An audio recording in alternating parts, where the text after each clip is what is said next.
4 words ended a 7-year marriage and she didn't even say them to me. Not "I don't love you," not "I've been lying to you." 4 words that cut deeper than either of those because they were casual and careless and aimed at someone else entirely. She said, "He works at a plant. My name is Scott. 46 years old, iron worker by trade." And what that actually means is that for 20 years, I've walked on 4-inch wide steel beams, 40 stories above the pavement, while the wind holds a conversation with gravity about whether I make it home that day. January shifts where the iron bites your hands like something alive. Buildings that weren't buildings yet, just skeleton and open sky. And I've stood at the edge of those and felt nothing but my own weight, my own judgment, my own 2 hands keeping me where I needed to be. Sarah couldn't tell her college professor any of that. 4 words was all she had for 20 years of it. And standing there listening to her move the conversation along, I understood what I'd been too close to see. She hadn't only been lying to him, she'd been lying to herself for a while, and I was the story she decided to stop telling. For 7 years, I thought Sarah and I had built something real. After 12-hour shifts, I'd come home carrying rust and ozone and the kind of cold that doesn't exist at street level, and she'd meet me in the kitchen with a glass of wine already poured and something warm on the stove. And for a few hours, the noise in my head would go quiet, and I'd think, this is why you go back up. I paid for her master's degree in art history, not with a loan, but with overtime. Saturdays, with the bone-deep exhaustion that lingers 3 days after a long push. The house in Buckhead was mine too, bought with 12-hour days and 20 years of showing up when other men didn't, and I thought we were partners in the real sense of the word, where what one person carries, the other person actually sees. She used to hold my hand. That was the thing I kept coming back to. Rough hands, calloused, stained at the knuckles with something that doesn't fully wash out no matter how long you scrub. She used to trace the lines in my palms, like she was reading directions to somewhere she wanted to go. That stopped gradually, without an ounce. Bills got paid,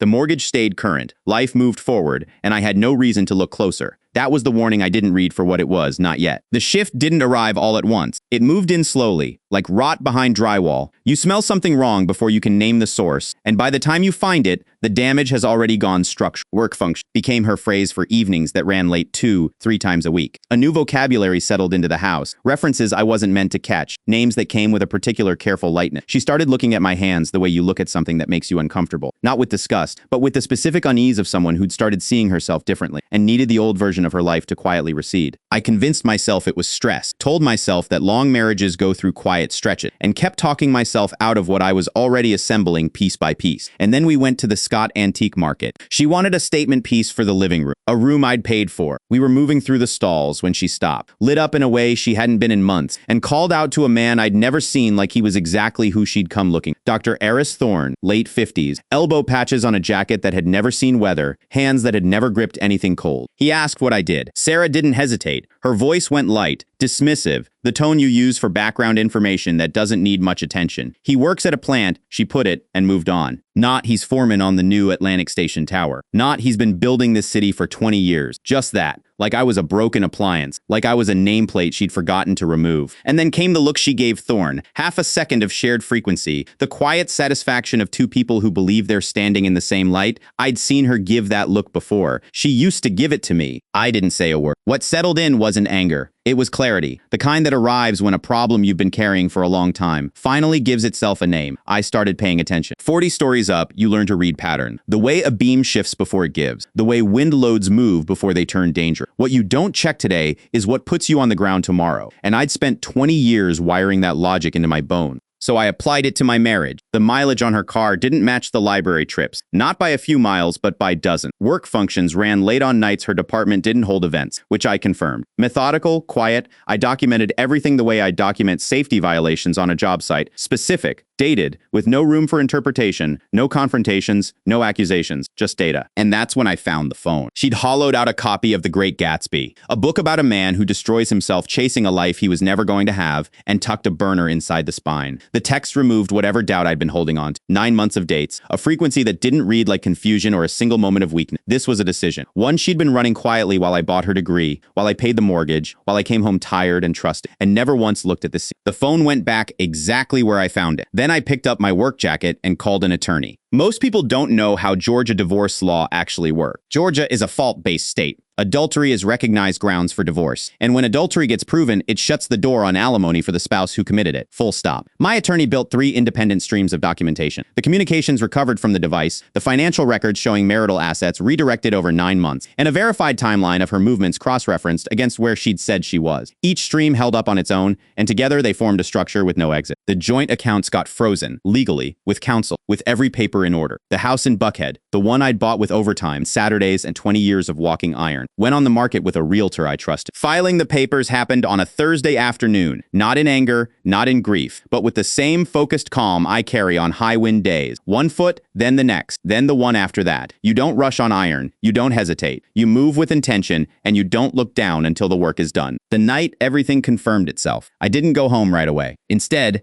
I sat on a beam at the top of my current project and looked out at Atlanta, the buildings I'd helped raise from concrete pours and rebar, floors I could point to and say that joint is mine. That weld held because I showed up when it was 20 degrees and other men called in sick. The city didn't care what was happening down below. It just stood because men like me built it too. When I finally went home, I found them in my study, not a bedroom. My study, drinking my bourbon, their voices carrying the ease of people who believe they're alone in a space that has never belonged to them and never will. I walked in, still wearing my harness. I didn't raise my voice. I looked at Thorne, a man who'd built his entire identity around ideas he'd never tested with his body, who'd never put his hands on anything that could end him if he lost focus, and set my union card on the table next to his hand. I build things that last 100 years, I told him. You build fantasies that collapse in a weekend. Then I turned to Sarah. The house is listed Monday. The accounts are already frozen. I filed the papers 4 hours ago. She started talking, the speech about it being complicated, the one about confusion, the version that asks you to absorb someone else's deliberate choices as your own uncertain. I picked up my union card, walked out, and didn't look back. That was 6 months ago. Sarah has since learned that Dr. Thorne doesn't have much stomach for a woman without a soft landing under her. The intellectual romance, it turns out, runs better on someone else's mortgage. The elbow patches don't cover a lot of expenses. And me, I'm still 40 stories up. The wind is still there. The iron is still cold in the morning. Some days I catch myself pulling up the old house listing out of muscle memory. That reflex of a man who spent 7 years managing someone else's comfort ahead of his own. I notice it now. I set the phone down. That's different from before. My hands look exactly the same as they did the day she stopped wanting to hold them. Still rough, still stained at the knuckles with something that doesn't wash all the way out. They're mine. They've always been mine. The men who walk iron don't do it because the fear goes away. They do it because they made a decision and they honor it, step after step, regardless of what the wind is doing. You don't erase a man who built the skyline you're standing under and expect him not to notice the weight that disappears when you're finally gone.